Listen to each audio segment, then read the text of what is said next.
Jeff. Wobble block. What? Wobble block. Cool. Mahogany. Blah, blah, blah, blah. Brakes. I have no follow-up for either one of those. And Terrence. I'm not making random noises, but I mean, I'm you thinking. I'm Toker, and we just finished the new Netflix Avatar: The Last Airbender live action, and I enjoyed it. Are. Is it good? Yeah, it's fun. I think you're going to be an outlier on that opinion for a lot of. I don't think so. I think the internet likes to hate things that are actually pretty good. I saw a Rufio, who was the voice of, Soka? yeah, in the original Nickelodeon. No, not Sokka. Prince Zuko. Prince Zuko. Zuko. My bad. So the Prince Zuko voice actor did an interview with the new Prince Zuko, and it was delightful to watch. How Wait, could I ever get Rufio Zuko from and Hook? Soka? Yeah, he was also Rufio from Hook. That's how I remember him. He was also in the live-action Fist of the North Star movie. Oh no was shit. he? Yeah. That movie was terrible. Yeah. Yeah. I think I've talked about this So before, bad. but that dude does at least he did last year. He's only done one so far this year, as far as January goes. We're in March now, so whatever, he might not be doing anymore. But he used to take his royalty checks, and he would have a stack of them. And he would be like, I'm going to open this and tell you what movie or TV show or voice acting gig it was from, and then you'll see how much I made, and that dictates what we're eating tonight. Me and my wife. And some of his royal checks are for like a couple $100. But a lot of them are for like, he did an episode on a Disney TV show, and it has been played in God knows how long, and it's like $4.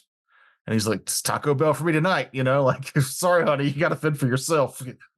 Ramen it is. It's really fun to watch, but he did the one where he got it was with Avatar. He doesn't get like, hey, you were on Avatar, here's a royalty check for all of them. He gets a royalty check for like each episode Weird. separately.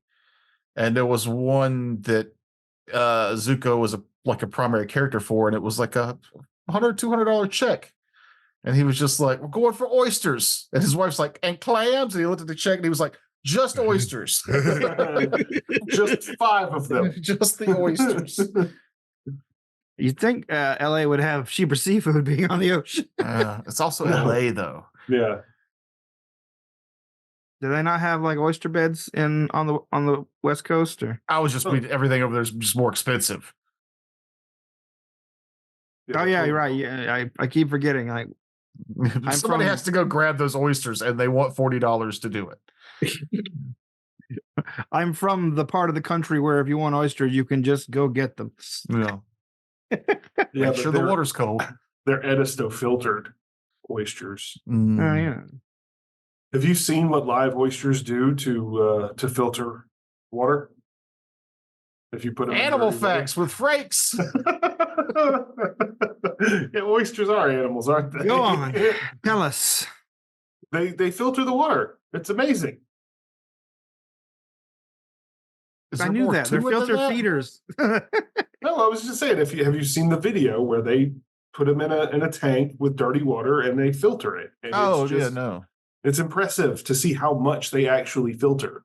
I thought you meant that they like alligator snap at the water, or like the way they do it is interesting, not just the fact that it happens. The fact that it happens as fast as it happens Yeah, no, that's and as cool. efficiently as it happens is Yeah. what I was referring to. And then They we gotta eat eat those. fast. Yeah, and then you guys eat those. That's just a fart rock full of snot, as far as I'm concerned. Rude. It's true. Yeah, I mean- I'm not eating that shit. It'd be like if space aliens came to Earth and they broke into your house and they took out your air filters to eat. Like it's Yeah. This is full of dust and human skin. Oh, that gave me a visceral reaction. Starfinder. Just thinking of this for like, in emergencies, like how much protein is in dust? Like just in case I need to have a dust shake or a dust None. smoothie. None. That's why the skin falls off of you, because it is no longer receiving the protein that is required for it to be a living part of your body. Animal facts. with Frank's. Human animal facts. Well, I thought I'd received collagen. I don't fucking know. It's also protein. You know, they everything that we do lives off of protein. Every bodily function requires protein in order for the cell, not metastasization, metabolism. How hungry was the first person to eat one of those sea fart rocks? Very, I'm assuming. Probably not very, because they don't run very fast. You know what I'm saying? Like to go, that looks like I could live off of that. I'm gonna break this rock that smells like asshole open, and I'm just gonna slurp down whatever's inside of it. Here's what I imagine. Early humans probably didn't just randomly eat shit they found. They saw to see if an animal would eat it, then they would try it. So how hungry was the first animal to break open an oyster and eat it? Oh, that was That I probably don't rather know. natural for them watching fish do it, because fish eat fucking oysters all the time. Fish eat whatever comes across their face. Yeah. And I imagine that they probably made their lowest ranking member of whatever tribe or family or clan that they had try it first. Like the Life cereal commercial, but all of human history. Yeah. Like mushrooms had to be a real tough time for the low man on the totem pole. Just everyone drawing straws for the newest mushroom. Yeah. Well, the one that we found last week, Bill said that it made him see God. This one, well, it This might one kill killed you. a squirrel. Yeah. You're bigger than a squirrel, though. Oh man. Scientists exploring a cave in South Africa report evidence of shellfish diners enjoyed by humans who lived 164,000 years ago. Anthropologists say the find could point to one of the earliest examples of modern behavior. The discovery also calls to mind the line from an 18th century's satirist Jonathan Swift. He was a bold man, the first ate an oyster. That's an NPR article. Okay. It said 104,000 years. That's bullshit. 164,000 years ago. We all know the Earth's only like 5,000 years old. Oh god, they've gotten to it. It's cave math, though. Oh, that's true. Yeah. Every year in a cave is like 10 years of. So that's the outside. first 1,000 years is like for dogs. We were all like dog lives. So That's how Yeah. Methuselah lived to be 900 years old. right, just dog. He was actually dog years. 37. He just, Which is old for a dog. You know, don't get me wrong. That's an old dog. it's also really old for a Bronze Age human. Oh my god. All right. We haven't even gotten to the station and we fell off the rails. No, yeah, what that's our MO. That's our brand. Do we have a brand? I'm grasping the straws here. Hey, we have 200 people that like us. Well, we have 200 people that agreed to follow our YouTube account after I begged them, but Most of those left, Terrence. The ones that are back up to 200 are real listeners. I'm sorry, but I think you're wrong. Because as a person who doesn't curate his YouTube follows, no one else curates their YouTube follows. That is true. I have some follows on my YouTube that I'm just like, when did I ever subscribe to this? I'll see things come up on my subscription account. I'm like, what the fuck is this? Who are these people? I went through mine recently, and some real diamonds in the rough I forgot about. They also stopped making videos back when diamonds in the rough was still a saying. Still, these sayings never go out of fashion. Trust me, I use sayings that have gone out of fashion all the time. And trust us, your sayings have gone out of fashion. The saying "safe as houses" has definitely gone out of style. Houses ain't safe no more. Well, gee willikers. I watched this is like way off any topic we're doing, and then I'm gonna use it as a segue into the actual game. Cut this part out.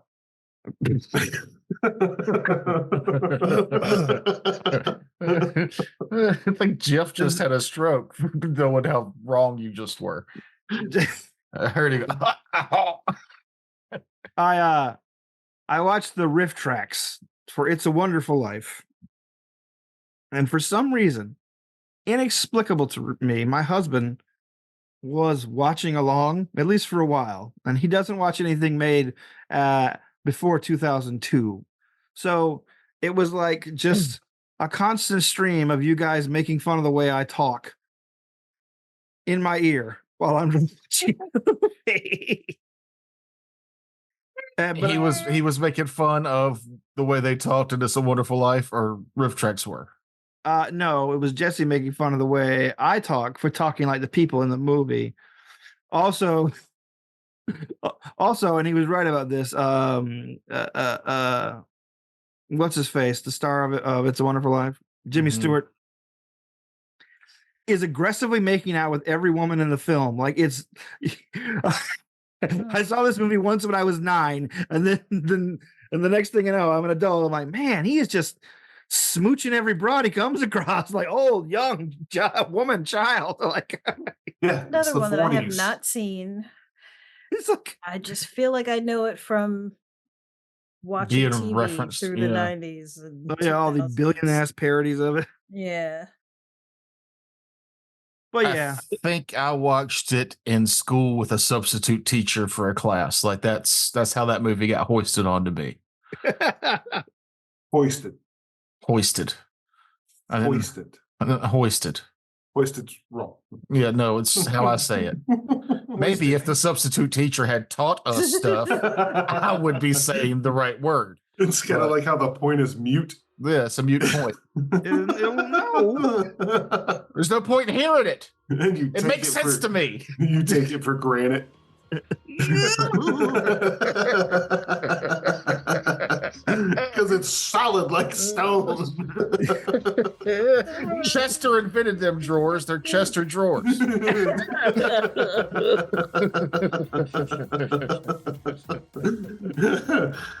But my point is, after watching this movie, I do not use a lot of terms from the 40s. Just sound like you do. I just sound like I do because like half of everything I say is in that sort of quasi transatlantic kind of mode of speech that I learned from watching TV, because that's where I learned to talk. I'm sorry. That's why I don't have an accent, people. I'm not a fake Southerner. Anyway, Raiders of the Lark 2.0. When last we left off, the group had just defeated a vampire in a secret. Was that a transition? What was the segue? I didn't say it was a good segue. I just said it was a That was a Star Wars transition for sure. Just slide that off the screen and replace it with something new. That was a You want me to star wipe star at wipe? best. Yes. That was a segue that a dog climbed on and rode off. I don't know how to segue and I don't know how to end scenes, so that's what you're getting. Anyway, What happened? you guys have just defeated a vampire in a secret chamber that turned out to be the office of the vampiric overseer of the entire terramorphing project. Vampiric bureaucrat. Oh, I Yeah, know it's why. like- I forgot about that episode. I didn't do shit. You ran. You got scared. That's a I'm thing. sorry. I'm sorry. You scurried. Yeah, I scurried or I scampered. I This went is like- home and cast a spell, got scared, and shat and ran. Get away. Skittered. This is the one thing, like, as a person who's trying to do a hack, like his own hack of an RPG or whatever, and likes to fool around with rules, like, this is the one thing I'm never going to put in a game. Things that ruin the combat for people entirely. Yeah. Like, I never want to put that in a game if I can help it. Give it a rounds per roll of the die.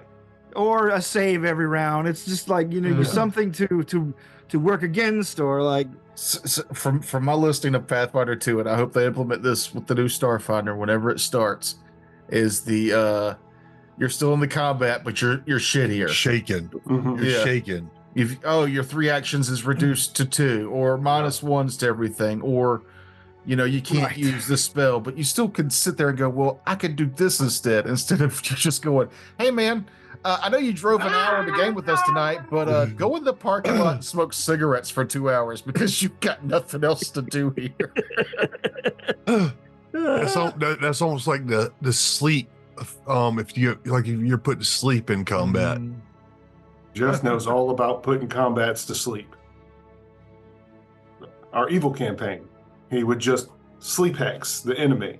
And Tucker would that's get right. so pissed off because then we're just like, oh, wheel on it. I didn't know It's where you dead. were going. No, I wasn't saying you're I thought you boring. meant when he ran combats, they were a snooze. No, they were never boring. They were just bad. No, They were tediously hard. They just pissed Toker off. Yeah. The balance was just he had his thumb on the scale the whole time. And that's why I started putting multiple enemies against you if I could help it. Well, see, in my mind, fear, I think a more powerful form of fear, instead of panicking and running away, is you're paralyzed. Because your brain is so like afraid that you can't think to fight or flee. You're just rooted in place. Paralyzed sucks too. It does. And that still And actually means it's more deadly. you don't do anything still. Yeah, I mean, like maybe yeah. like confusion where you have to roll to see, if you can actually do anything. That's not bad. Yeah, fear making me run's not awful. It happens for a minute. So for every round, you still can't do anything. Yes. If I got to Yeah. save every round, at least then there's a dice roll I can do. There's a reason to stay involved. Mhm. Instead of go outside and kick rocks. Yeah, like I did. Kick I was like, y'all have. I'm out. I don't want to hear y'all have fun. I'm miserable. That's Yeah. stupid. Your fun makes me infuriated. So there you go. If you have my solemn promise that any game I craft for this channel or are for use, none of that. Yeah. None of that. We could also just homebrew fear out of our games. Totally Yeah. about to say, like, Yeah. couldn't we just be like, or homebrew that fear gets a roll every time? Mm-hmm. Like confusion. We could. I like it. We should do I- that Just because using our this. noggins. Sorry, this isn't a knock at Terrence, but I know that sometimes you just pick a monster that looks cool, like I used to do, and you don't realize that it has 3 fear spells until you're in the middle of combat. And you're like, ooh, what can it do now? Well, I knew vampires had fear, but it was such a low DC. It was 16. You guys are like almost 10th level. I figured you guys would get that one. My will saves +2. What the fuck? I mean, my fort is 3. That's about accurate, I think. What level you guys? You're 8th, right? Yeah. Yeah. My reflex is 12. So, I mean, it really depends on your class and where you've put your modifiers. And your money, apparently. You need to start buying some stuff to shore up that shit. God, I wonder why I haven't bought all this cool stuff. Maybe money, I should have just fucking took the $1 million and left the campaign so I could buy stuff when the characters no longer. No, you'd still be in the reputation. You give me a reputation for being a cheap GM, and I don't like it. Well, I'll say this also. You're talking about we can buy stuff to shore up our attributes. Actually, can you in this? Magic items, you're limited to only 2 in the wearable magic items in Starfinder, which I always felt that kind of sucks. You know, after playing D&D, you'd always get like a cheap ring of resistance or something like that. Yeah, you get all these extra little slots you can throw little. Are you bonus- limited to 2? Yes. I didn't know that. Oh yeah, you're actually dropping knowledge on us. We did not have any idea about. Because I knew you could only have there's the MK1, MK2, MK3, but they can't. Totally they don't- separate. They don't stack. So you could That- wear all 3 of them, but one would be a +2, a +4, and a +6. No, that's totally separate. Starfinder, you're only limited to the 2 wearable magic items. Now, if the magic item can be slotted into an armor slot, it will not count. Oh. Oh, okay. So you mean like this is how they're balancing slotted items? I see. So like a magical necklace and a magical ring. That's all you can wear. You can't have Yep. magical lenses unless they fit in your armor. Unless they change something on me. Yeah, it's been a while. I haven't played the Starfighter campaign to the point where we had that much magical stuff to begin with. But Yeah, I do right. remember that you couldn't stack like the ability crystals had to be. It's like if what I want to buy next would be the one that ups your saves, and you don't even get to pick what save it ups. It automatically ups your lowest save. You can't wear more than one of the same type of items okay, hold on, except for rings. If you put on an additional one magic item beyond these first two, it does not function until you have no more than 2 total. This limitation applies specifically to one magic items. It does not apply to armor upgrades, held items, weapon fusions, augmentations, magic armor, or consumables, and other forms of magic. Well, now I'm confused. So, I'm just gonna let it go for now. Meanwhile, in the game, Jeff, you, Essex, Yeah. use the admin privileges of this office to create a few passwords that only you know to both let yourself in and lock people out around the dome, giving you a significant advantage in your current mission. Once you guys finish getting what you need from that particular room, I assume you head back to the mission at hand, get to the central processing core. Yeah, speaking of magic items, cast detect magic and check the room out to see if there's anything to take. Oh, okay. Gosh, no shit, I forgot all about that. I mean, it is an old vampire that's been sitting here for eons while this All place right. has been developing. You're right. You But- caught me out. Yes, you find some magic. I will address that in a bit. That's fine. Okay, grab it and go. But what if it'll help me now? Then you're gonna have to edit the next part out. Excuse me. What was that? I thought I could hold that one in. That was a sneeze. Oh, I thought you were like having like a little James Brown moment. I feel good. Bad sale. No. I knew that I would.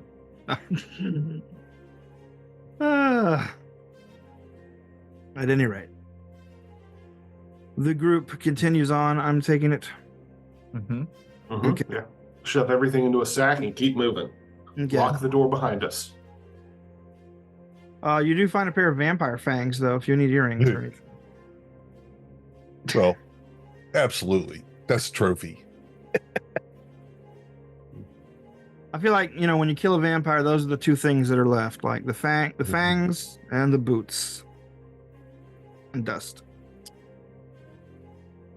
That's just how it works. You continue down through the waste disposal tunnels. After rerouting around your stoppage area, you continue along the railings, overlooking the river of reeking water and strange floating plasmoids that are processing and cleaning it. Finally, coming across the area that you really need to be in. The computer core is separated from this area by a 15-foot thick wall with a narrow service tunnel about 25 feet up, a very high wall that you guys come to. Basically, it's there at that height purely for evacuatory purposes, or if they need to flood the core. Otherwise, normal plumbing issues will not affect it at all. Just the general schematics of the dome and how the place is set up. You know that if they actually just need to deal with the stuff in the sewers, they can actually just open out the water channels under the planet itself and allow the waters, both radioactive and clean, to soak straight into the planet. This however, is there purely for in case it has to be destroyed. Everything floods into the sealed sewers, and then all that flows into the central computer core. And so it's not terribly guarded, nor terribly re-guarded. It's not something anyone plans to work with, use, or think about much. All you have to do is scale 25 feet up a wall and get into a 5 foot by 5 foot tunnel. Jetpack. All right. Jump boots. Yep. All right, you jet back, you jump boots. You guys grab onto the grate that is on the outside. How are you getting the grate down? You see that it is pretty strongly fastened to the stone walls. Hmm. Hmm.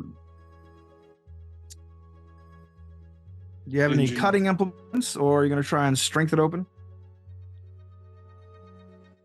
Can it be destroyed? But yeah, like I said, it's just a big metal grate. It's basically just like iron bars over a 5 foot area that you guys are hanging onto after you jump packed or jet booted up there.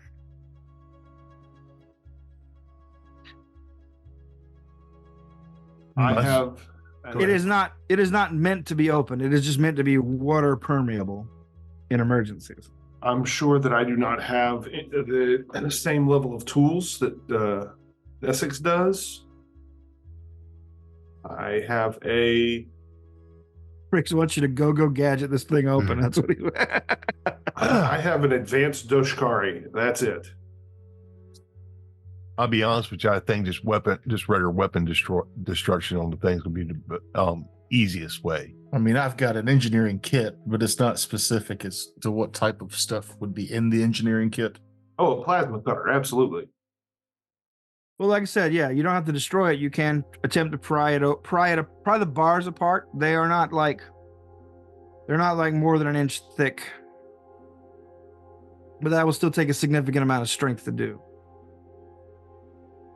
That sounds like a wheep skeep job.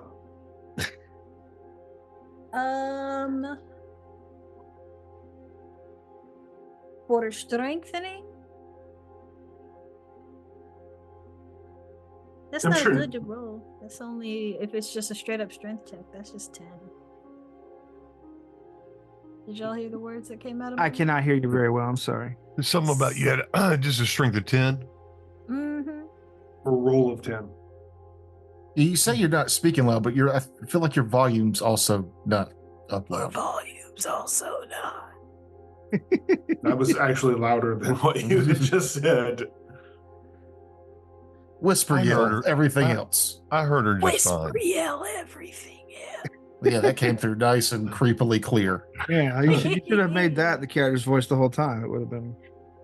No, you'd but have you can't hear me really. That's so I heard that. dumb. That sounds better. So what were you saying you were doing? I'm sorry. You said she only had a strength of 10. So Yeah, like I just did a strength roll. It was 10. It wasn't okay. very good. Very bad. Do you have jump boots, or were you climbing up? Yeah. Okay. Jump. All right. So 3 of you are hanging off these grates on the wall. I mean, can I not just hit it? Like, All right. Before you hit it, let me go ahead and explain what you're looking at. You guys see a 15-foot corridor on the other side of this 5 foot by 5 foot by 5 foot grate. I punch it. At the far end of it, you can see light coming through slats from the other end of a grate. Not very much light. And it doesn't seem to be like particularly shielded against sound or anything like that. So the more destructive and kaboomy and noisy you are on this side, the more likely you are to alert anybody on guard or occupying the computer core on the other side. So just factor that into your decisions. So we can't use engineering in any shape or form to open this grate. You can, like I said, no one's giving me a check. Okay, who's got a better check? I got plus 15. I'm sure. That's pretty good. For engineering? Yeah. Yeah, Okay. mine's also plus 15. I'm one below. Plus Go ahead and do 50. it, Toker. And does your kit give you any bonuses? I mean, you need your kit to perform certain checks. Yeah. At 19 on the die for 34. 34, that's fine. You tell the people hanging off the grates to look for any fasteners that might still be there and make perception checks for me, people on the grates. 13 plus 18. So 31. All right. 18 total.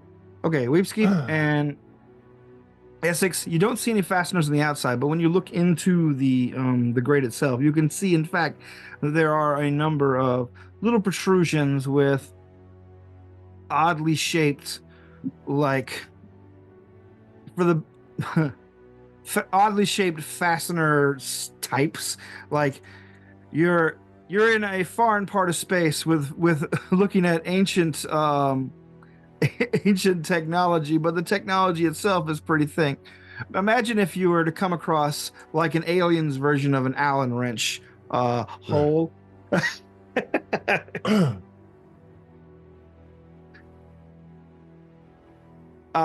You're guessing that you probably can take the fasteners off as long as you jury rig your engineering gear, and I'm assuming that you have something that will drill, screw, etc. I mean, that's kind of what the engineering kit's for. Yeah, that's what I was trying to look if there was like a list of like what kind of tools were in it. And it's I'm just going to assume it has an all-purpose drill, etc. And any tool. Yeah, and yeah. It's a Swiss Army knife with the little toothpick missing. Well, why would I have it? I buy it for the toothpick. So I found out it's not a toothpick, that's a leather punch. Oh, well, that explains my gum bleeding. Not the plastic one. Yeah. Nonsense. It's to get all the good juices out of the animal's internal organs. Thuk. All right, so does anybody else have an engineering kit, or is Valgorth going to have to get up there too? Actually, Valgorth, you look up at the grate and realize that with a little bit of squeezing, you might be able to get through those bars. And leave all the big, strong, unfeared people behind me? Well, it might be easier for you to work on it from the inside. Well, I'm a natural climber. I have a 15-foot climb speed, so I'll just climb up there and get to work. Okay. All right. You climb up there. It takes a little bit of effort, and you have to take off a little, just loosen your belts and things, but you're able to squeeze through the bars with no problem, being a small character and a spindly lizard person. I assume you're a spindly lizard person. Are you a particularly burly lizard person? I've never actually. Yeah. You are correct. I don't like that you're correct, but you're correct. Okay. So while the three of you are hanging on the outside of this bars, he immediately goes to work on the inside of the bars, like basically pulling out fasteners, plugging them into the spin part of his multi-tool, and finally coming up with a close approximation of what they're using to screw things in. And after a short time, the bars you're hanging on become very loose, very, very loose after he starts working on the top end of them. Lower it down. Huh? Don't let it just fall off, or lower it down. Okay. We could even just leave it mostly loose and somewhat Yeah, you can leave it by attached. one fastener and it'll hang. Okay. And after he gets it down to one fastener, everybody slips in. I'm going to assume Marcus is traveling in your backpack as usual. Yeah, when we get in dangerous situations, he's well within my Kevlar sack. And so, a short 15 feet down the hall. It's just that some of you have to duck a little bit for. Most of you have to duck a little bit for. 3/5 of you have to duck for. Mm-hmm. You come to the grate. The grate is mostly closed, but whoever's in front can see the slats on the inside, and you see a massive old-fashioned computer core that has a lot of both processing power and cooling apparatuses. It looks like it's got a manually constructed heat sink. Now, just to clarify, this is where the genetic markers are? No. Or this is where we have to disable this in order to get to the genetic markers? Mostly that. Yeah, basically, this is where you find out where everything is, where it is, like filed away or hidden away or stored. So we have In to addition- use this equipment. We can't just destroy it. Right. Because we got to use this to unlock access to that and to make, so we know exactly where it's at. So I'm sure the genetic code is just kind of like slots in a filing cabinet type scenario, but more tech type thing. So we got to know what genetic markers we need to remove and just- to have it unleash that stuff for us. We just have to find the right refrigerator that the sperm is stored in. Pretty much, yeah. All right. It takes a small matter of time to unfasten the fasteners on this side, and eventually, quietly, you can just swing it open. This one actually has a hinge. Keeping an eye out for any personnel in this area.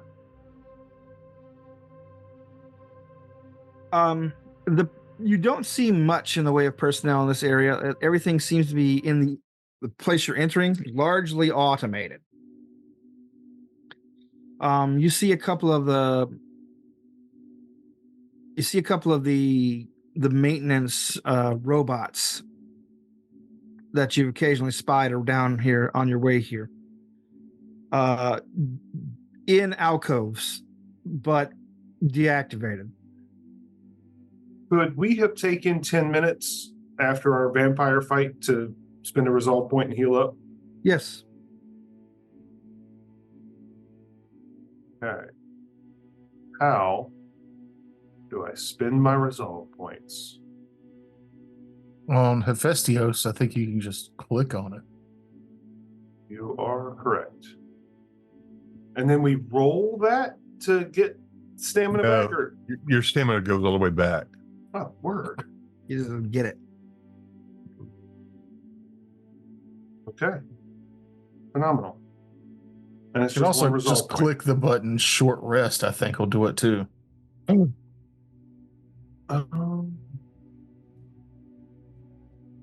Good to know. Okay. All right. Just a brief, kind of way to, just me describing the computer core itself. You guys are on the very top end of this this facility. You can look out the little slots before you open the grate at all and see that all you have to do is step out, and you'll be stepping out on a another metal grates style walkway.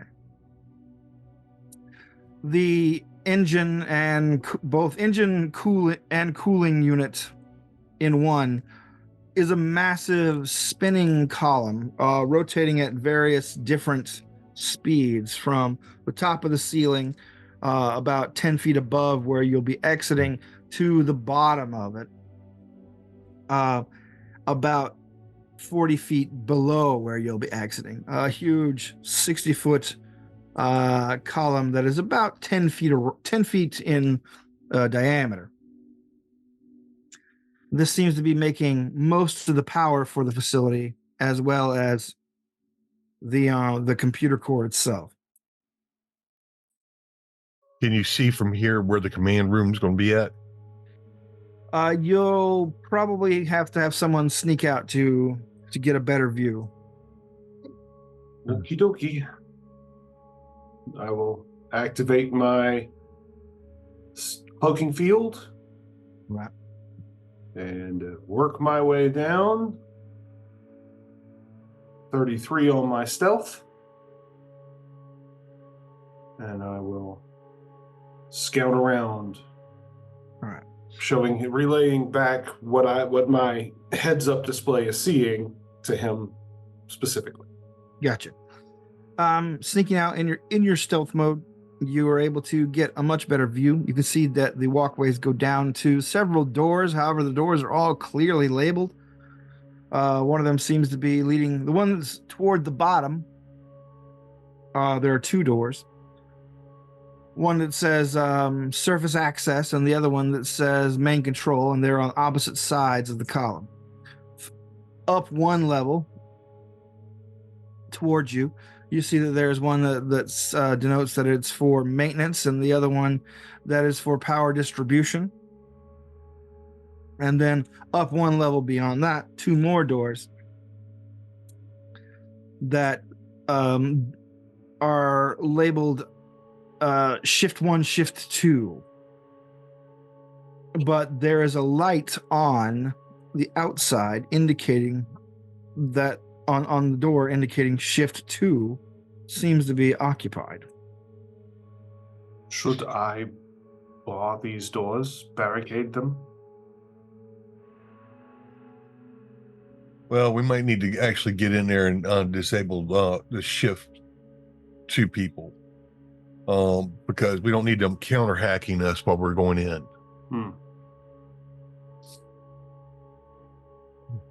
Is there any way for me to disable the maintenance droids in their alcoves? They don't seem to be active, so probably if you're able to sneak up onto them without being spied or activating their motion sensors or whatnot, you could probably disable them fairly easily. You know, you've done the trick to disable the local droids pretty easily if they're distracted or not interested in what you're doing. So,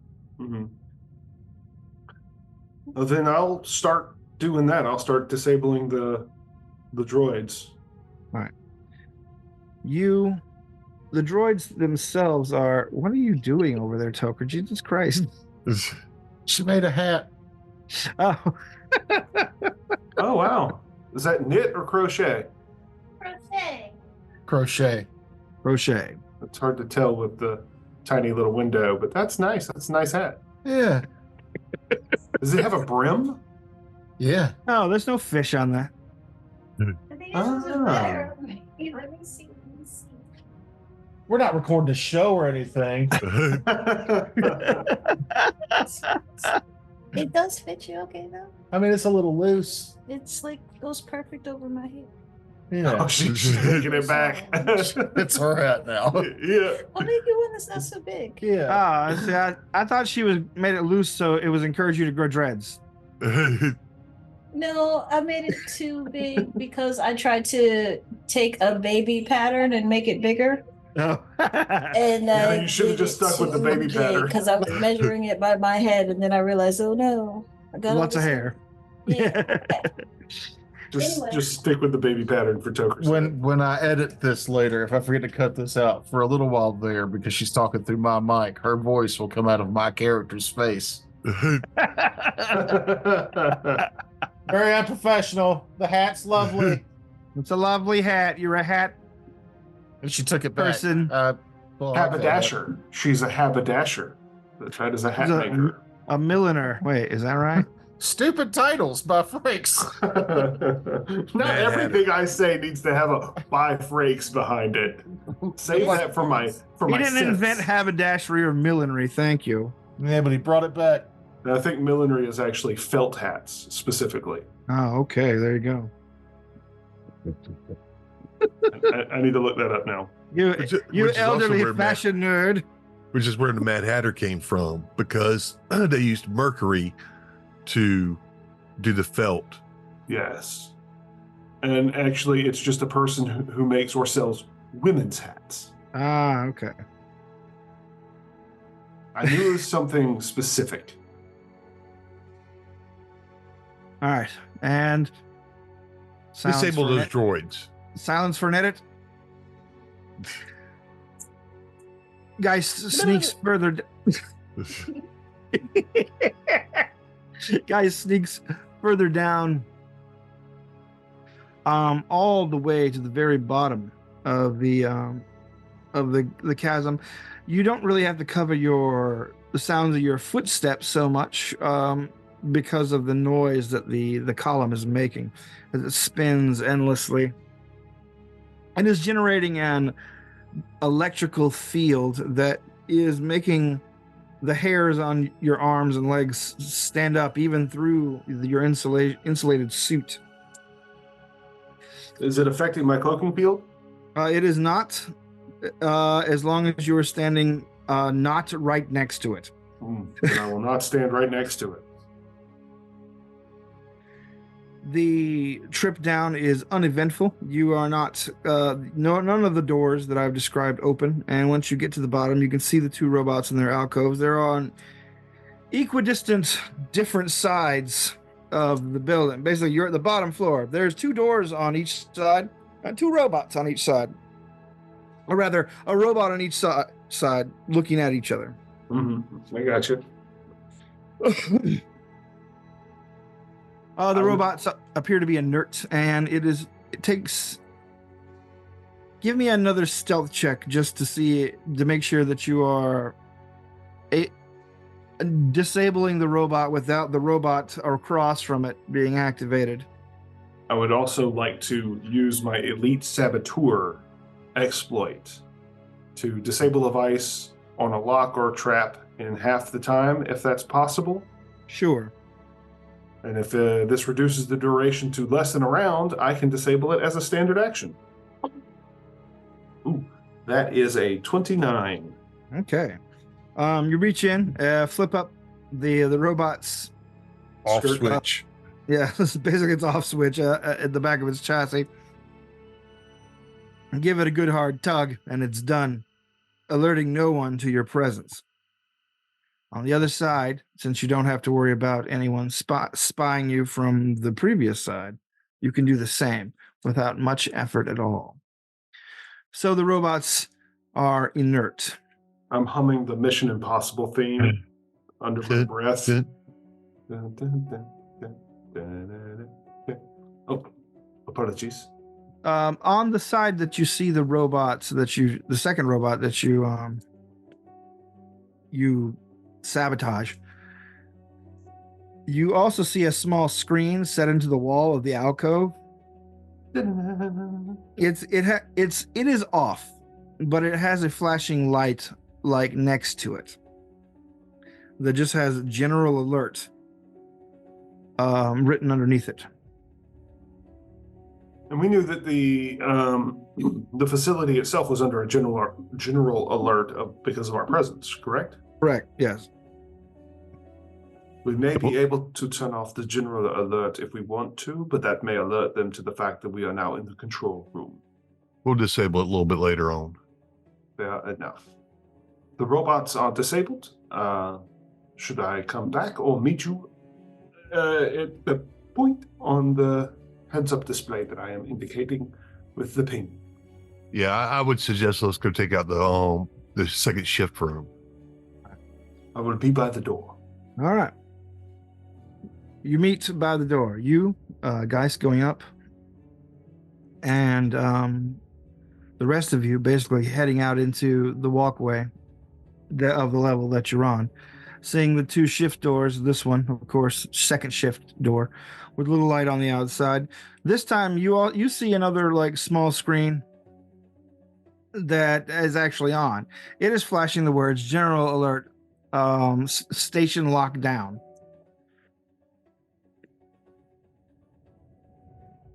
Can I use my override code? Oh yeah, easily. Used override code. All right. You feel around the screen for a moment. Finally, press gently pushing the depression, revealing a small keypad, which you enter your override code in. It gives you two options. Your override seems to be fairly significant. It gives you the option to override for override local or override general. Local for right this second. All right. You hit the local override, and both the light and the general alert signifier on the interface that you have cut out. You can hear from the other side the sounds of cheering from the other side of the door, even over the sound of the turbine behind you. Like Food Network, they just finished the turkey cheering, or like gladiatorial arena cheering? No, like people that were afraid that are suddenly relieved that things are okay. Oh, Does it sound like very many or very few? It sounded like a group of about maybe 8 or 10. Okay. If they were cowering in here due to the general alert, perhaps we can simply cow them with a slight display of force instead of murdering them. I mean, you know how I feel about murder. I do. I know you I enjoy like it. I'm a fan of the murder. Big I'm- murder fan here. I favor the less murdery, but if anyone moves to activate something, that will be the focus to knock them down and kill, and show that we don't have a fear to kill. Okay. So should All I right, just who's opening the door open- first? Is the door locked from looking at it? Not anymore. Okay.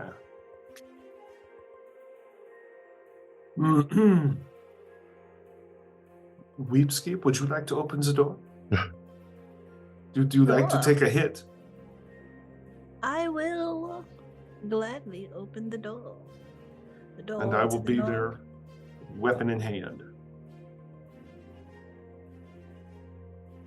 I assume we're all Weepscape- going in just pointing weapons at them. Yeah. Right. And Weepscape- paying attention Yes. to see if they're trying to press anything or activate something. Right. Weepscape, you open the door, and as soon as you open the door, you see a lot of people like frozen in mid-action. The actions they were getting looked like they were gathering like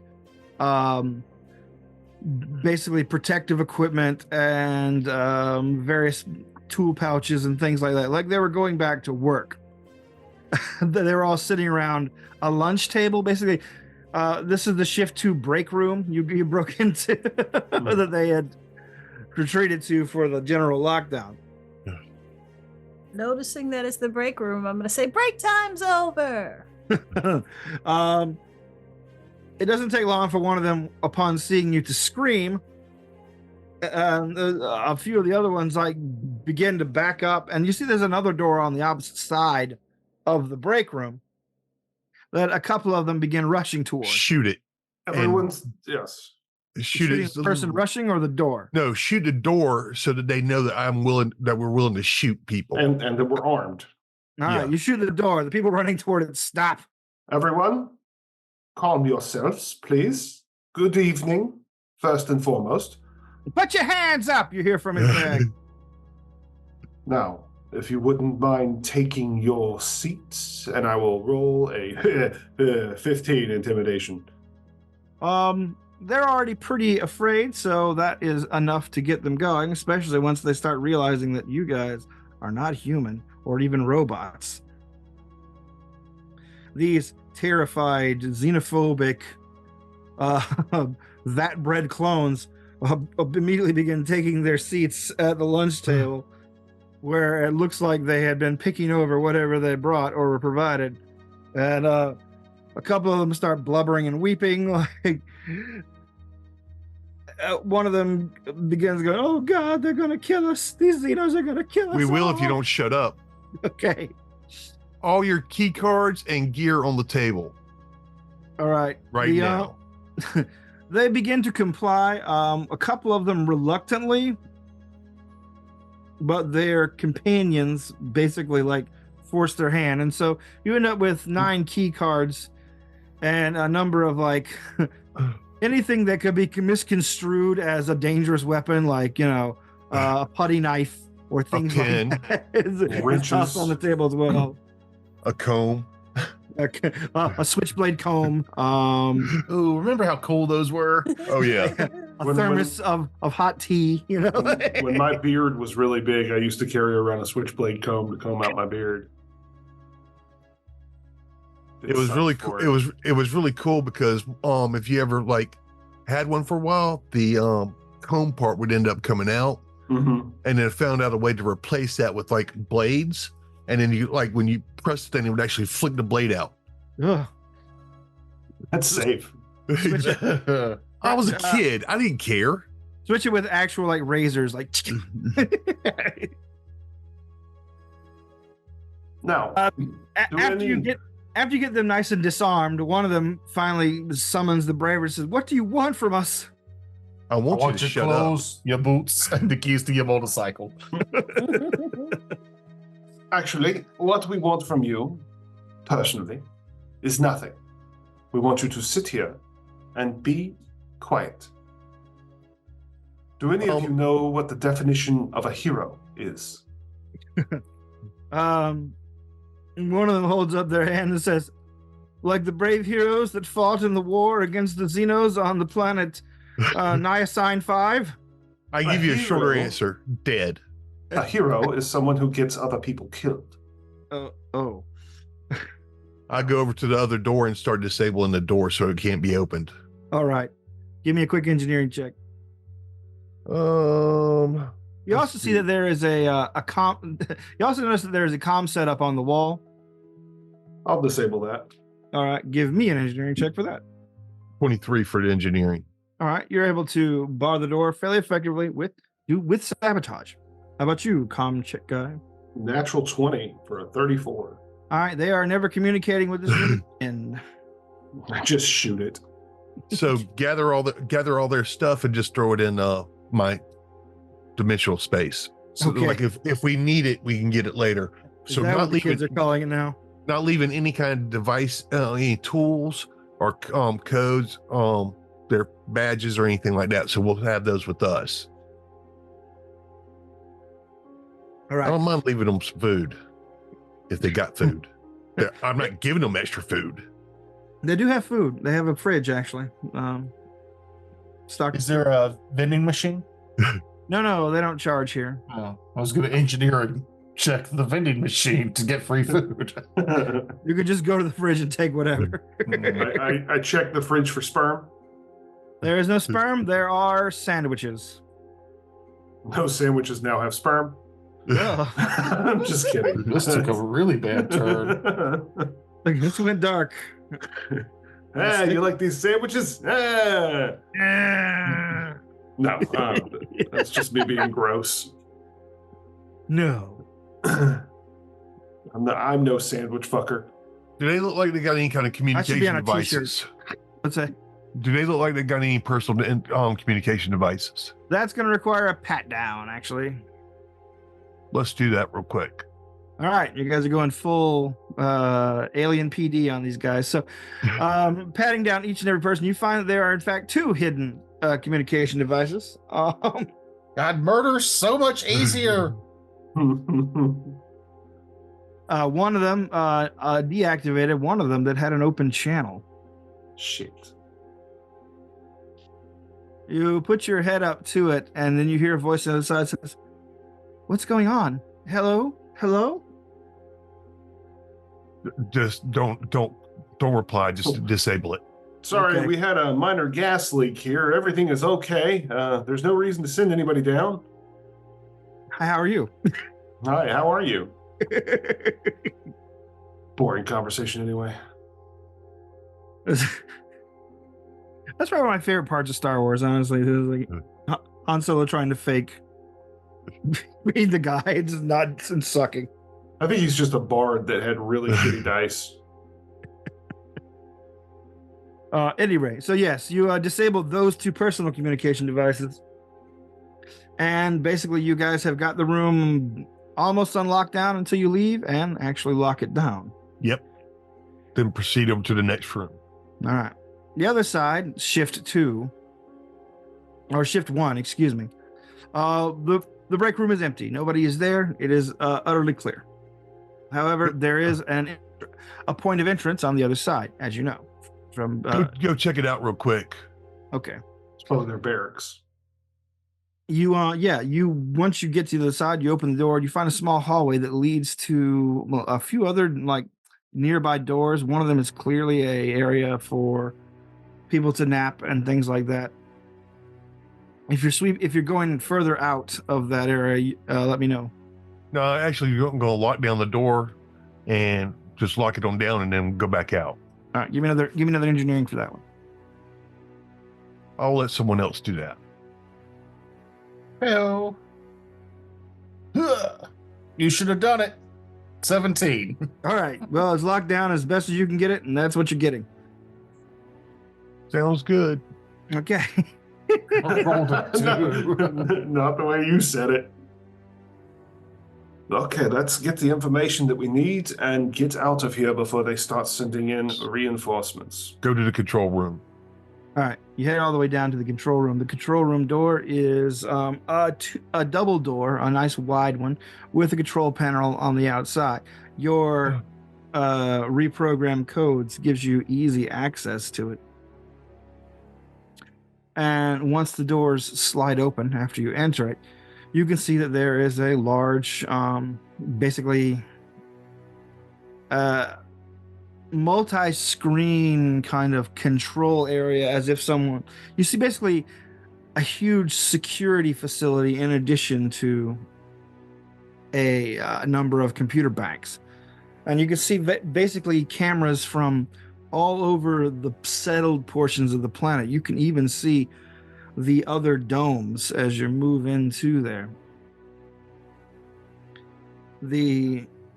You also can see like that there are cameras in every heavy hauler, like the ones you guys drove across the radioactive dust storms.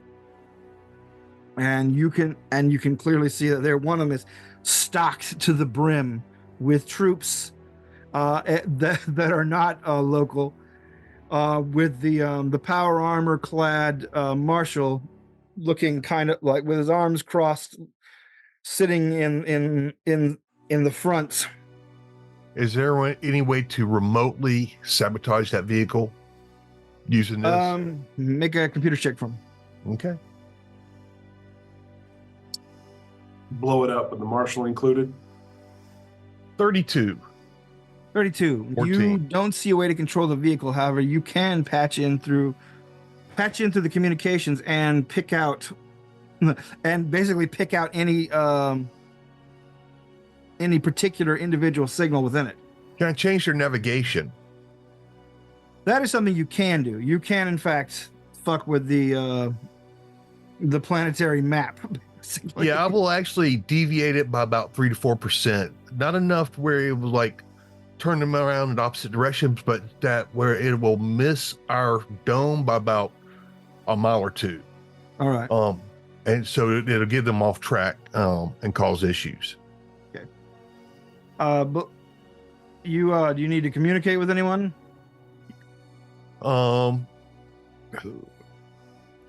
No, because if I do, it could cause other issues right in a second. So let's just kind of continue onward from here. So, so how far out does it look like they are from the dome? Looks like they have completely bypassed the Center dome? Yeah, the dome with all the environmental lab. Yeah. Yeah. And continued towards this one. Like the guy or the marshal is sitting with his arms crossed because and you can see through his visor through the cameras that he is his eyes are shifting, like he is pissed off about something. You know more than he's seen before. Okay. Can I actually communicate silently with him? Yeah, like you can through his HUD or something like that. Yeah. Actually, I will so I will secure the communication and then communicate with him. I will actually show him a video of the information that we got from the vampire about them going to destroy all the inhabitants that are on here as soon as the colony's up and running. All right.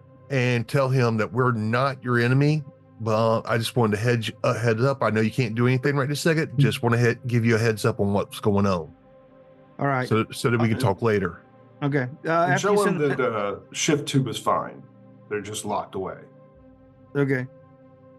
After you after you send the message, you can like just view the camera shortly and you can see his eyes flickering as he's starting to read the information that you sent him, and they begin to widen, and it looks like he's almost about to stand up. And I'm like, nope, keep quiet, do not do anything. Then he sits down, and then you see something alert come across your screen that says subvocal mode engaged.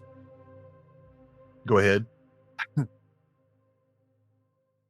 I can't believe this. What is?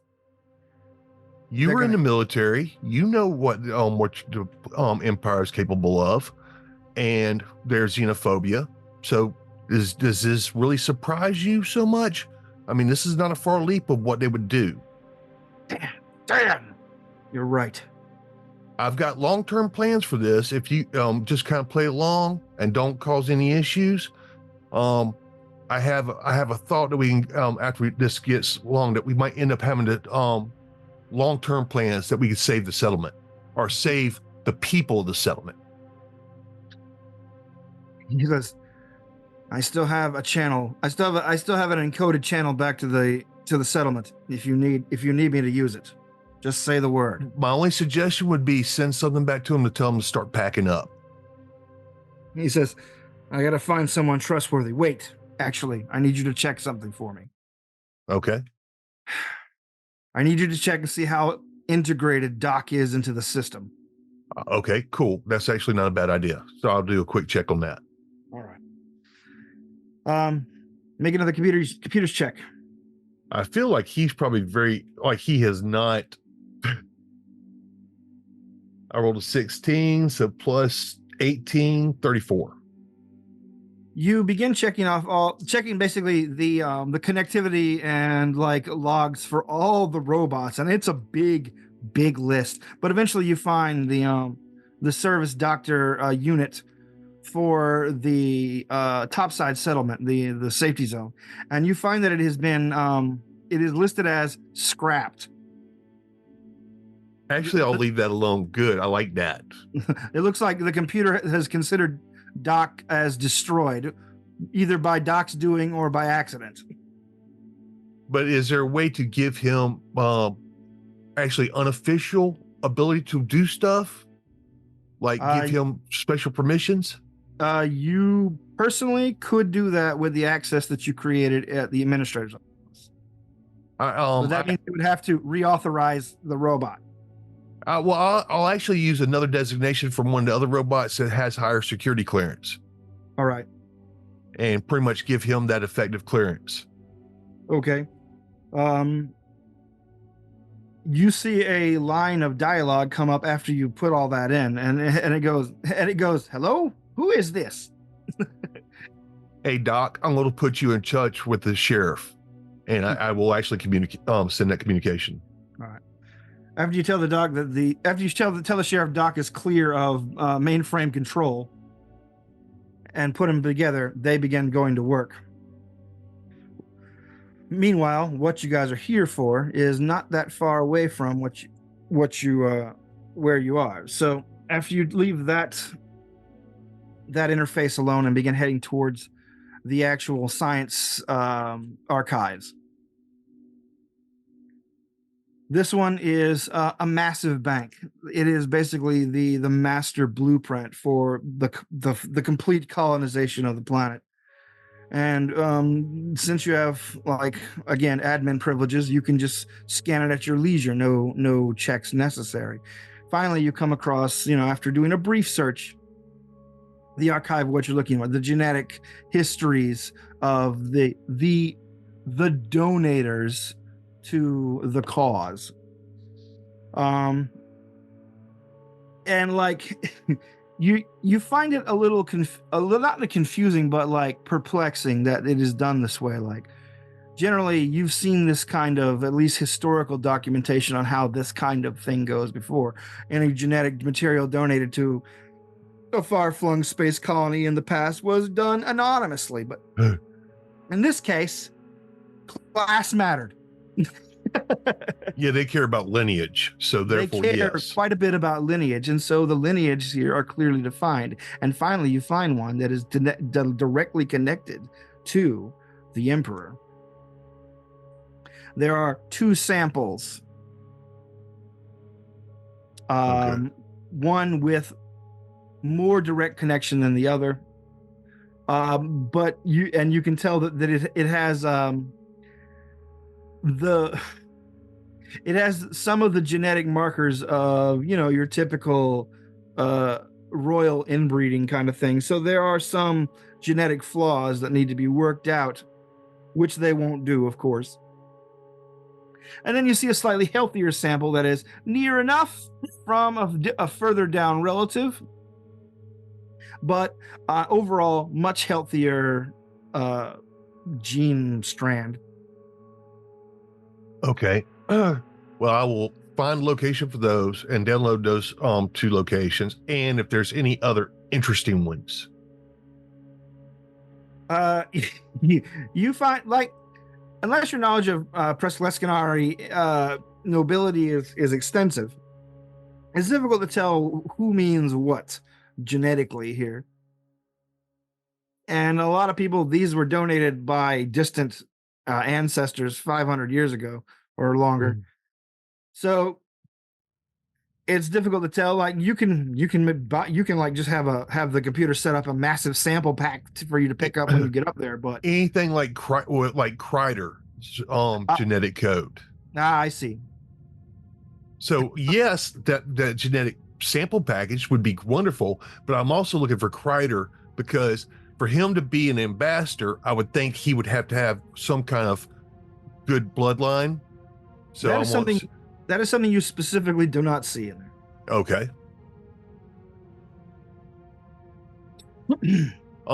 Okay. So set up have the package set up for us for delivery, so when we get there it'll be ready. All right. And then also go ahead. Before you get a number of options, like you get a number of progress options for pickup. Like, it gives you a rapid progress option 1, rapid progress option 2, rapid progress option 3. So what are the 3 options? Right. It doesn't really elaborate. That's the thing. Now I'll choose all 3 of them. Okay. Well, you can only pick 1 per sample, and there's 2 samples, so you can pick basically 2 of the 3 options. I'll try to query the computer to figure out what the actual delivery method is. All right, this will have to take a computer use check. It's gonna have to go deep into the actual, like, the systems itself. All right, so let's see, 15 plus 18, 33. All right. Okay, you go deep. Everyone's basically just sitting around or behind you as you do this research. It's happening pretty rapidly, obviously, because you're probably hooked in a little bit. But eventually, you figure it out. The rapid progress options are how far along the clone is that you want to generate.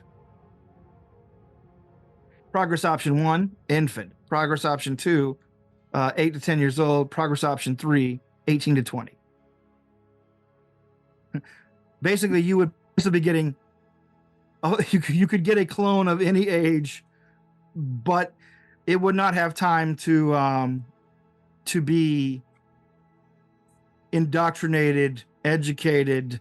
Which is fine. All I need to just get the material to them so they can grow their own clone. Yeah, I want the genetic. So the option 1 is the better bet here. All right. And then is that infant? Yes. Infant. Is there not a way to get it just the genetic information without the life form attached to it? That will take a good bit of hacking, actually. All right. Let's just see if that option's available. Let's see. This thing seems to be purposefully hamstrung to make sure that lines are not overproduced. No, that's fine.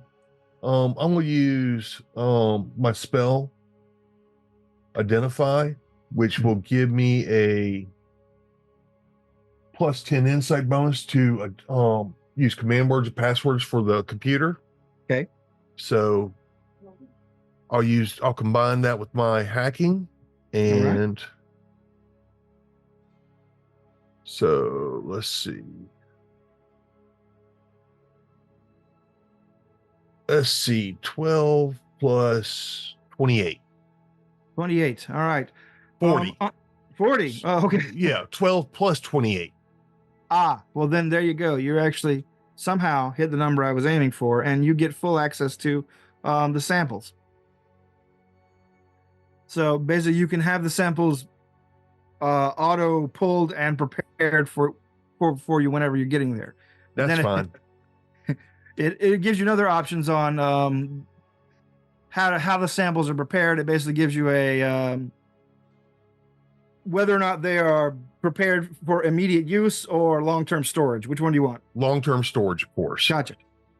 And then one of the other things I was looking for is the indoctrination videos and service. I wanted to download that information, the indoctrination stuff. Okay. That's a pretty big file, but actually, no, not really. It's a pretty compressed file. It's not something you will be able to access immediately with. No, I understand that. Specialized thing. So you get a deeply compressed file of a massive amount of propaganda and indoctrination. All right. Anything else y'all can think of? Is there? So here's another thing. I'm thinking about cutting down access to coming towards here and the genetic sample center, but cutting down to access, so it's still kind of like lockdown, but anything allowing outward flow will allow outward flow. So like doors and stuff. So like we came into a lockdown situation here, but I want it to where if I want to get out, we don't get locked down. You're asking me Sounds then. like a plan. Okay. Works for me. I'm just going to key up the computers for that kind of stuff, and I want to cover my tracks. I don't want them to be able to go through here and see what I did. All right. Well, that you can find an option to erase all Logs. all camera and all logs. We'll do that. And then set it to auto erase later. All right. So let's progress towards the genetic center to where we can pick up stuff. Oh, before we go, using the information computer, can I find a way for us to get away from here? Get our exit plan figured out. Your exit plan, that is something that you can probably plan from this area. You bring up the schematics for the dome. Okay. You see that you actually have a direct route from the computer core to the upper dome that will let you get to where you need to be to pick up your genetic samples. But from there, you'll have to do a fairly circuitous route to get to the underground trams. Okay. The trams, after you begin looking over the full map of the settlements, you see that this isn't the only dome that they've been nurturing. Like they have a dome that is basically set aside for plebs for the future. But like genetically normal ones compared to the surface ones. So they're probably just as indoctrinated against Xenos, but they are basically being bred for a life of servitude towards the upper class members of this dome.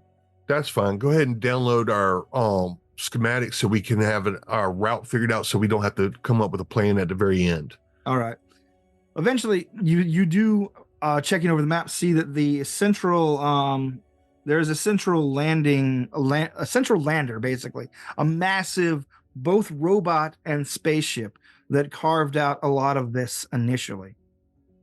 It is powered down, but it is still, as far as the computer systems here are concerned, functional. It is a massive space ark.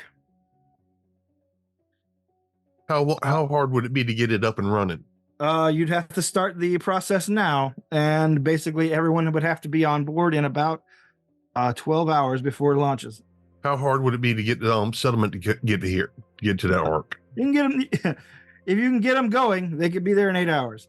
Okay, I will go ahead and start the process, and then send the communication to the sheriff and for him to communicate with Doc and have that kind of set up. All right. Okay. After you get all that set up, you guys head to the elevators heading to the upper dome. Basically, it's back into the central power unit. You can hear the whirl and spin of it all. You can see the arcs of electricity as a lot of very big programs have been set off, and the thing seems to be going overtime. And it seems to be diverting power to somewhere else. Like the lights start dimming, and you realize that the arc is probably drawing power from every dome at this point. Now that you've begun work getting it going again. But straight across the hall to the elevator that leads you directly up. You guys get on it, and it zooms you up, up, up, up, up. And then finally, after about what feels like 10 minutes of riding up in an elevator, the door opens on a hallway where you see that there is utter silence, nothing going on, until a voice crackles across the intercoms. Aha, we got you now. I don't know what you've been doing down there, but rest assured, Xenos, you're going to fail. I don't know how you got here, who let you invade, or what, but just know that once we figure out who's responsible for this, we'll sick the Empire on you, and they will destroy all of your home planets. We don't recognize that voice, do we? It's not a voice you recognize at all. Like, you guys killed the actual administrator, or rather the secret administrator, but the sound you're hearing, you're guessing, is probably the official public face administrator. Here, I thought that was the marshal. I was trying to think of a planet that I wouldn't mind being destroyed, and I could be like, you'll never find planet Vatunia. You'll never find the capital of the Empire. Well, you shouldn't have let Kreider give us the information to get in here. Yeah, there we go. I like that. Well, friends, he says, I see you're in the genetics lab. It means you're trying to sabotage our future leadership. It figures. I figured terrorists like you would probably be up to something nefarious like this. That's why I deployed some of our strongest defenses. You guys hear a loud clang, clang, clang coming down the hall.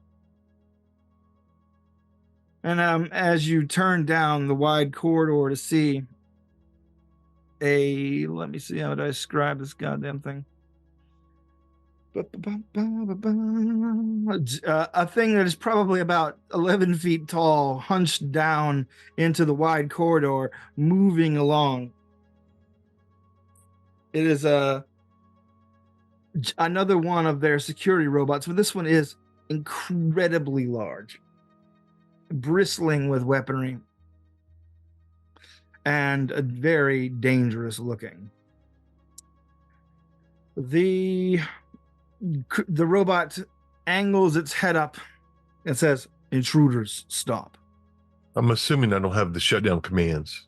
You do not. This one seems to be autonomous. And so let's roll initiative, shall we? Oh, yeah. I mean, I got to get up early, so we can do the whole combat if you want, or we can. I'm down. I don't have anything to do. Are y'all okay for that? I'm cool. Mm-hmm. All right. Hey, can we take a break to pee though? We could Yes, take a break. absolutely. For sure. Lovely. We'll be back Happy after about this that. quick break. Last time we came back with a word from Jeff. So, Jeff, if you just think of that word, you could give us when we come back. All right. Thanks, everybody. Oh, yeah, we're fighting a Jeff, that word. Malphobia. And we're back. Is that fear of bad things? Did you say biphobia? You hate bisexuals? What's wrong with you, man?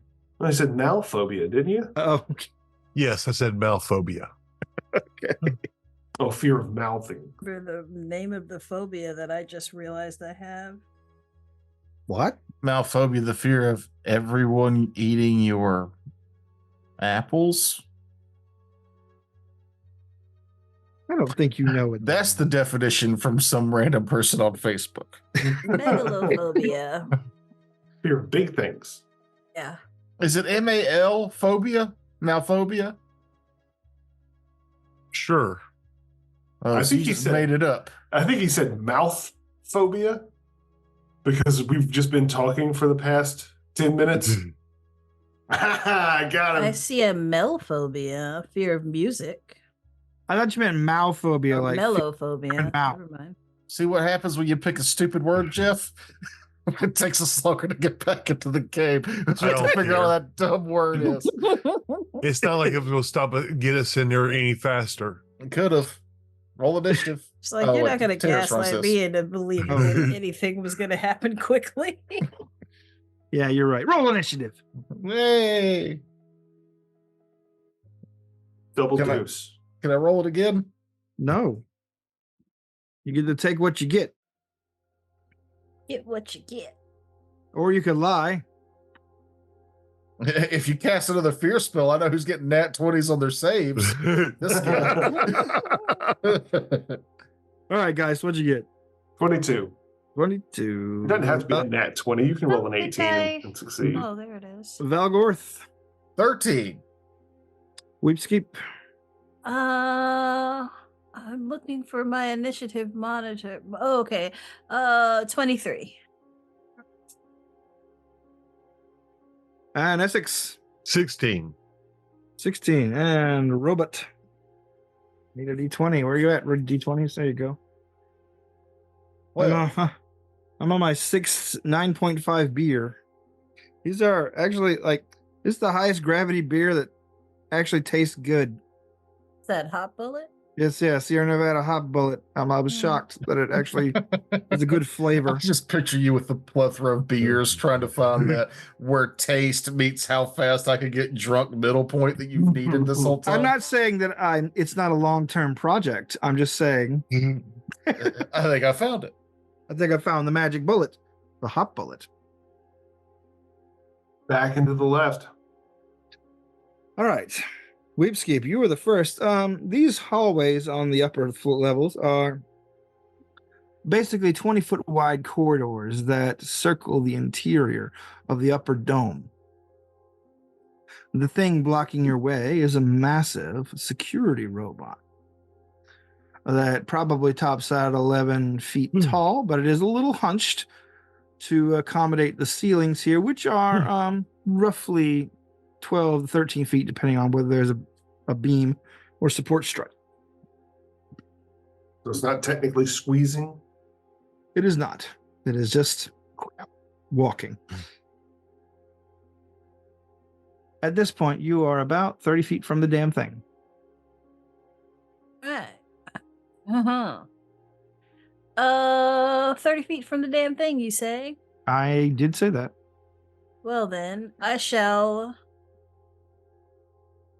go on ahead and make that base to base. Okay.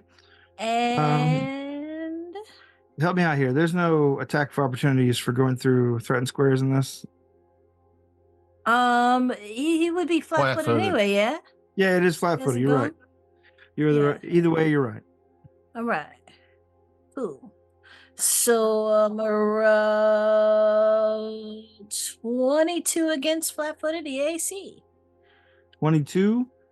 Mhm. 22 is a miss. By the way, if you're going Nova on this adventure, this is the one to do it on. Against his flat-footed? Against his flat-footed, I'm sorry, you were right. That is a hit. Okay, wonderful. What do you mean Nova? Going Nova. If you've been saving up special powers or attacks, going Nova. Everybody knows what going Nova means, right?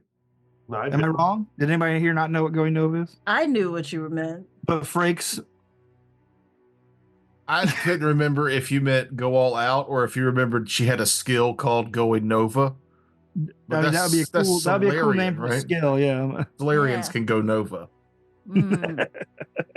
No, I mean Alright. going all out. Like this Yeah. is your boss monster. So Well, that is a I'm gonna say that like as I moved, I popped my entropy shield, and that is 18 damage against All him. right. 22, Geist. Okay, I will make use of my movement speed. Your DC incidentally for any rolls is 30. Okay, Just letting you know. let's see if I can hit that. 37 to make him flat-footed against this attack, even though he's already flat-footed. The attack is gonna fucking miss, of course. So I move up 20 feet, fire a shot, and miss. What'd you get? Flat-footed. I could help you. 13. Okay, yeah, that is a miss. Yeah, I'm sure. All right. We're at Essex. I rolled. Well, this thing's got a pretty good initiative. I rolled solo. He's still going last, but go ahead and Essex. I'm gonna take a pot shot at him. Sure, pot away, shot away, whatever. Let's see. 21 to hit. 21 to hit, flat-footed AC. Yes, it does. EAC, yes. Yes, yes. Okay. 17 points of damage. 17 points of damage. Valgorth.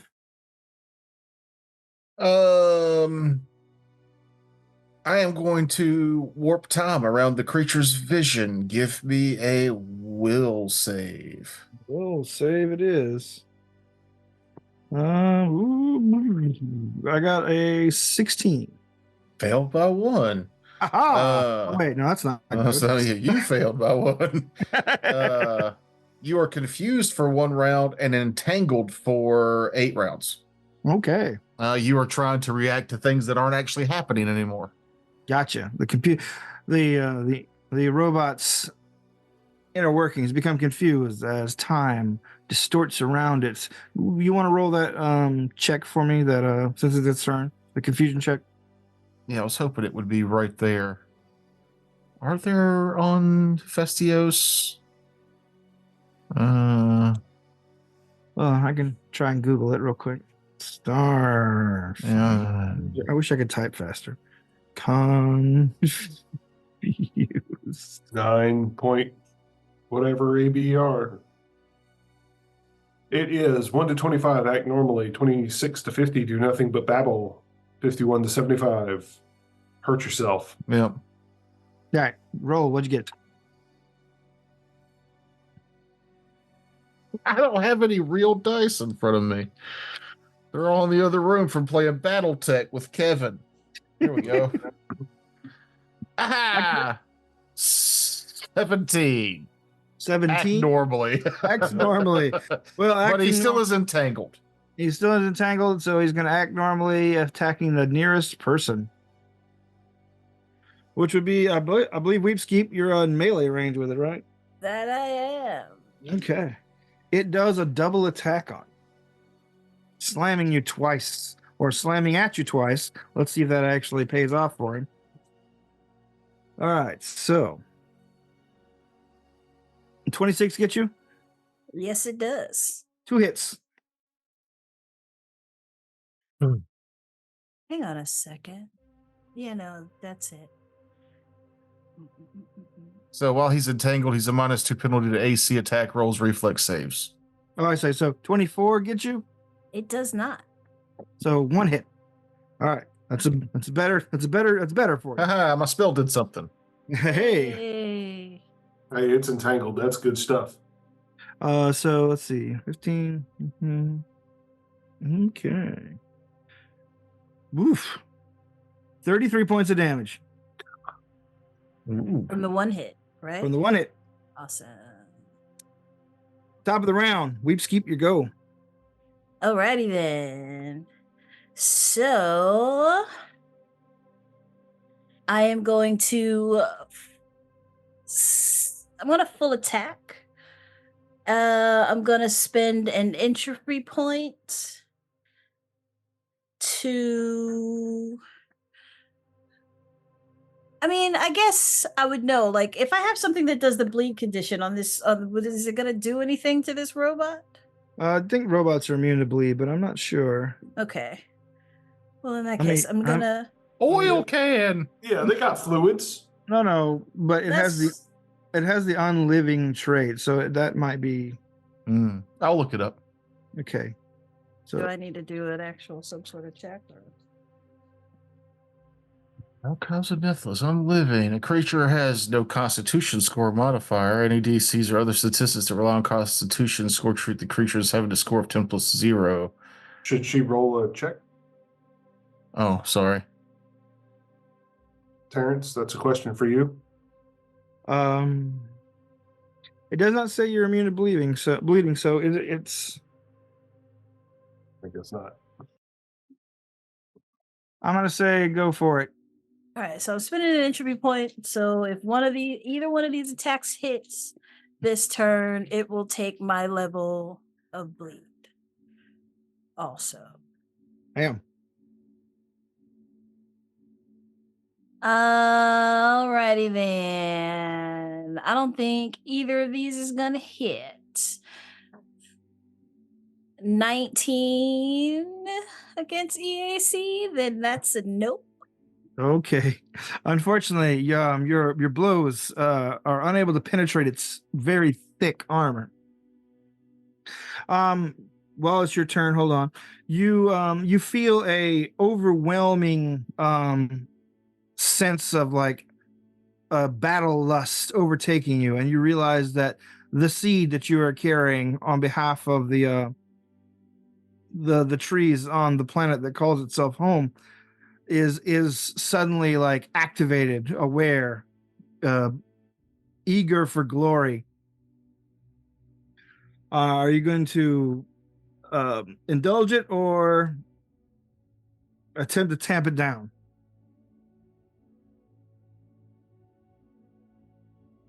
I mean, I feel like at this moment, Weep's probably feeling that same feeling. So she probably doesn't even realize it belongs to the seed. Okay. All right, then I'm gonna make a note there. All right. Geist. Okay, it is entangled, and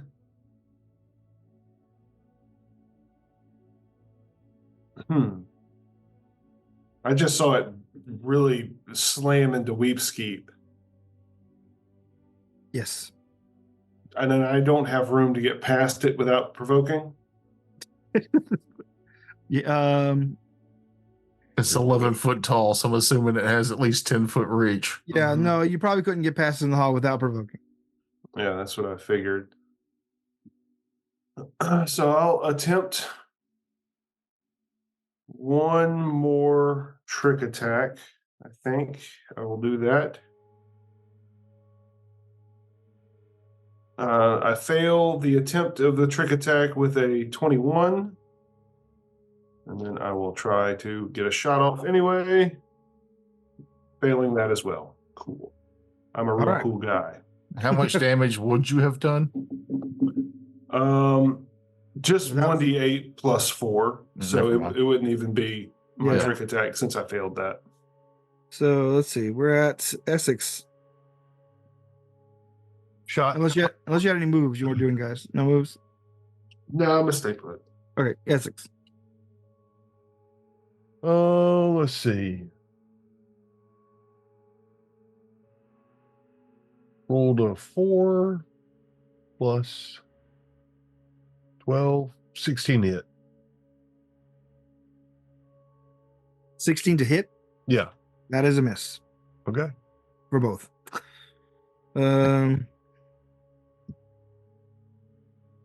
Any moves? Not really, unless I need to. Valgorth. So we're in a hallway, right? Yeah, you're in a pretty wide hallway on the upper floor of the dome. You're guessing that the hallway you're under is probably about 5 feet thick. Before it's a sheer drop to the dome below. Okay.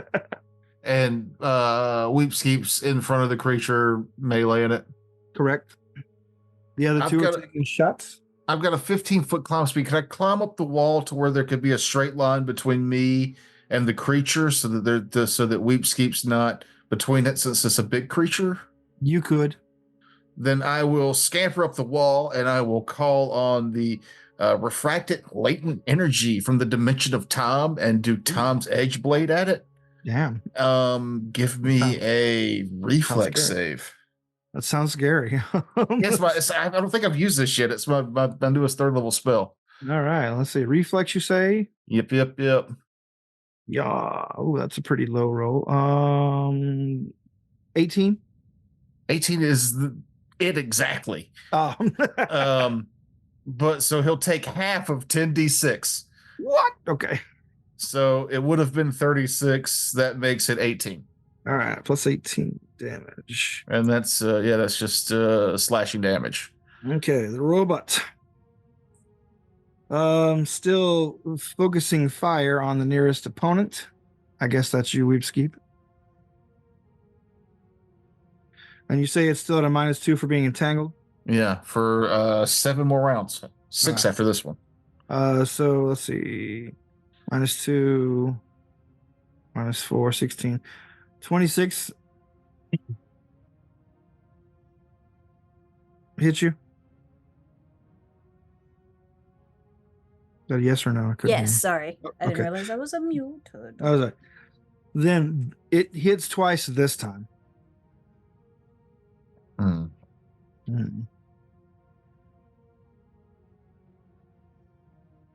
First attack, 33 damage. Second attack, 34 damage.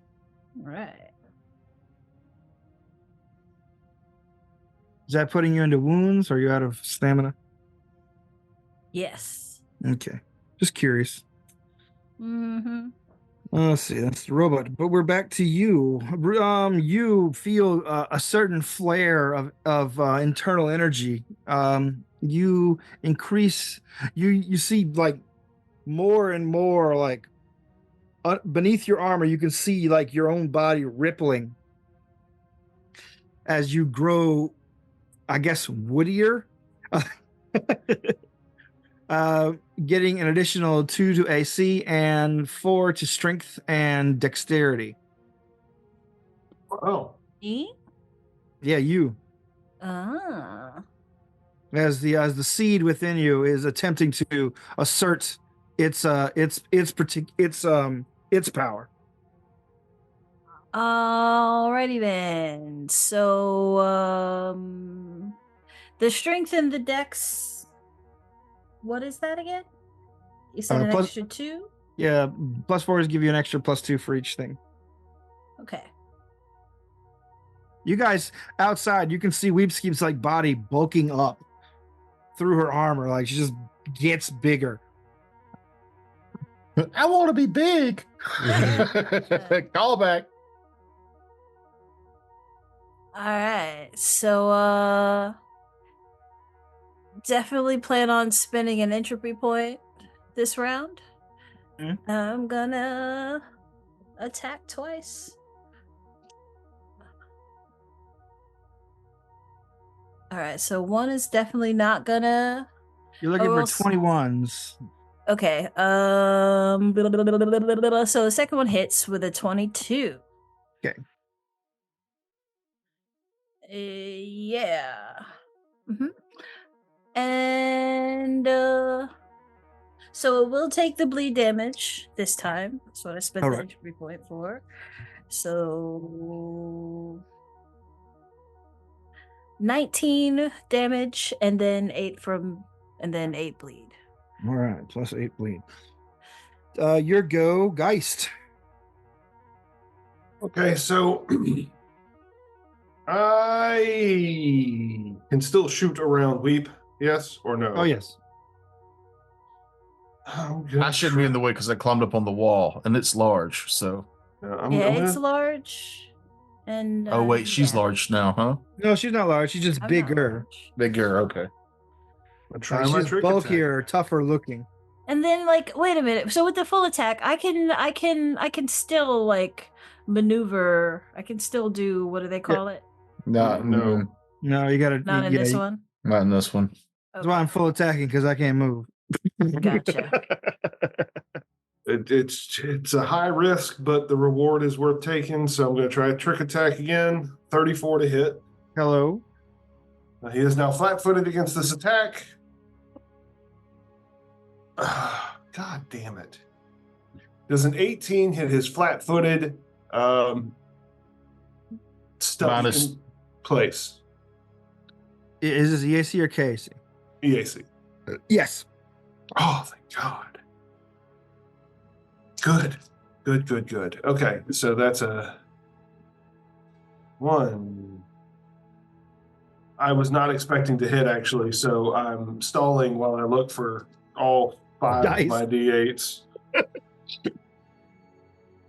1, 2, 3, 4, 5. It is 5 at this level, I believe. Double checking again. I'm sorry, everyone. I am sorry. Literally any round in this game is like 50 to 75% faster than any round Matt Sweat takes in the other games.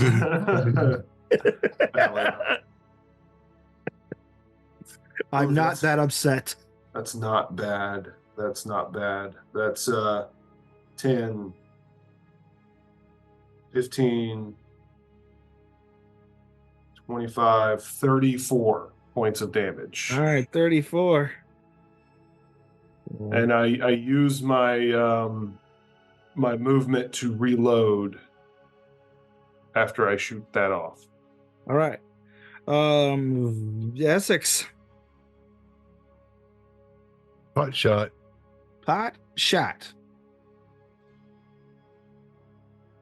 All right. Let's see.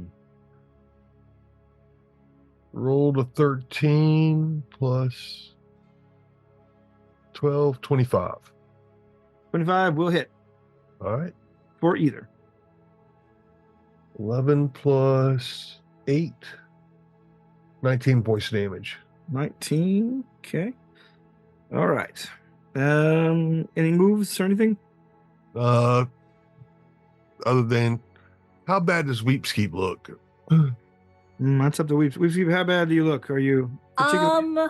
I couldn't survive what I just went through again. Okay. Right.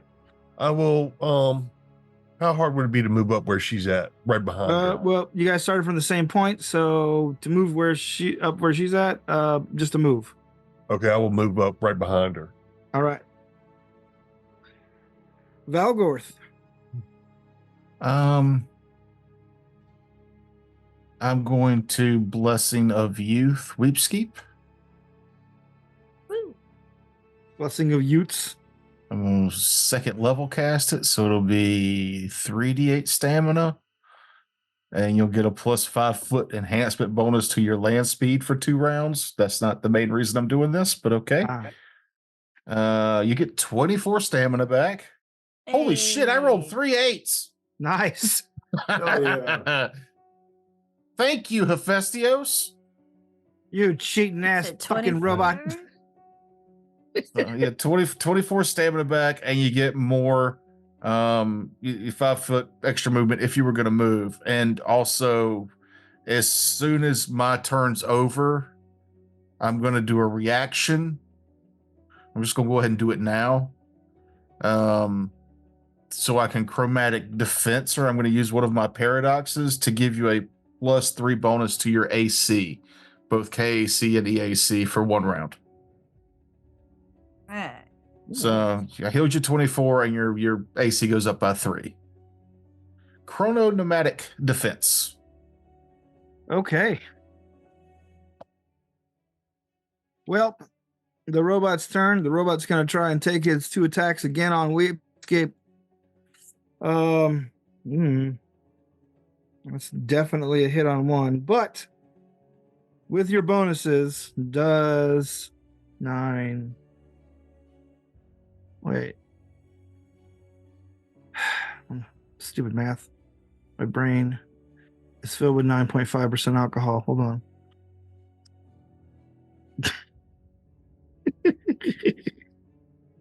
All right. Does 26 get you now? No. It does not get you You're now. looking for 31 right now. All right, but I did roll a 19 on the second one, which is a 33. Oh,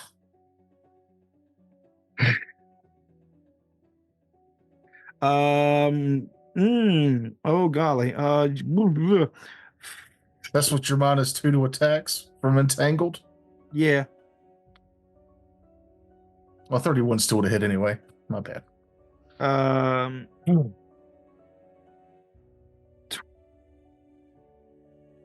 Plus 18, Jiminy. 19. So 37 points of damage for the one hit. Right. Come on, that could have been a 20. What's wrong with you, dice?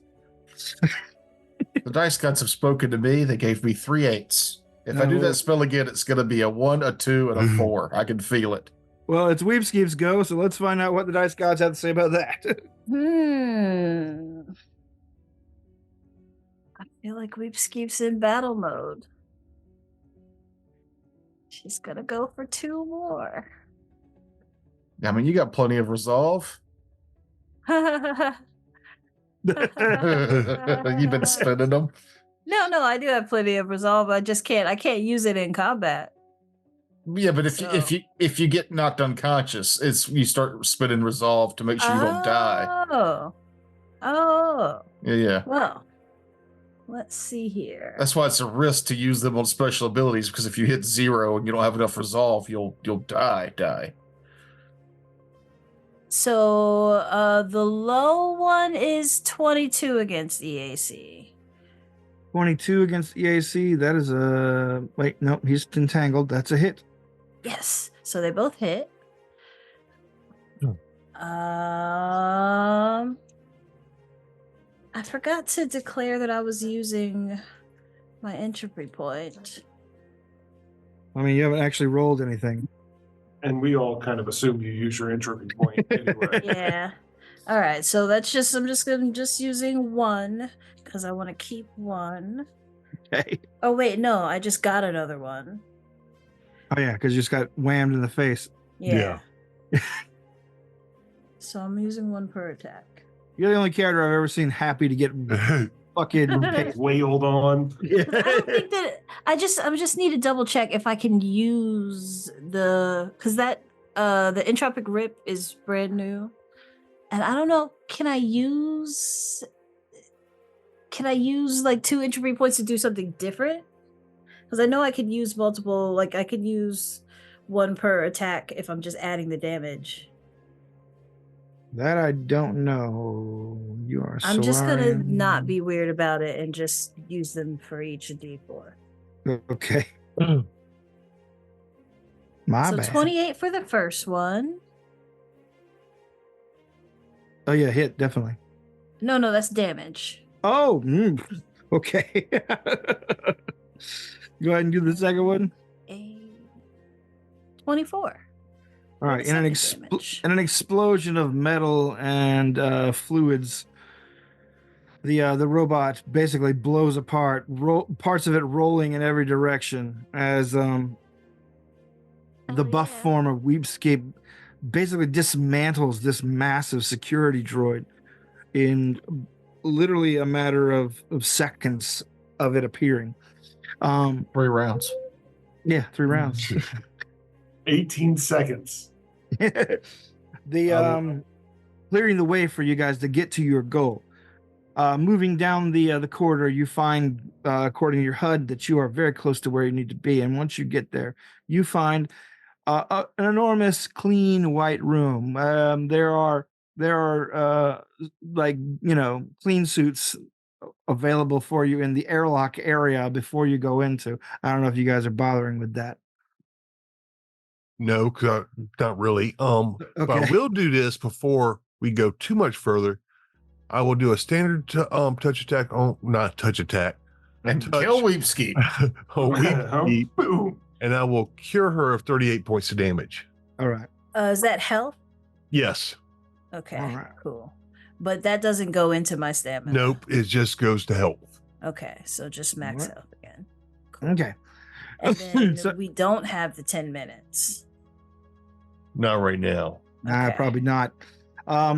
After waiting a few seconds, after waiting for like half a minute for you guys to suit up, the airlock opens, releasing you into the nice clean space where the samples are stored.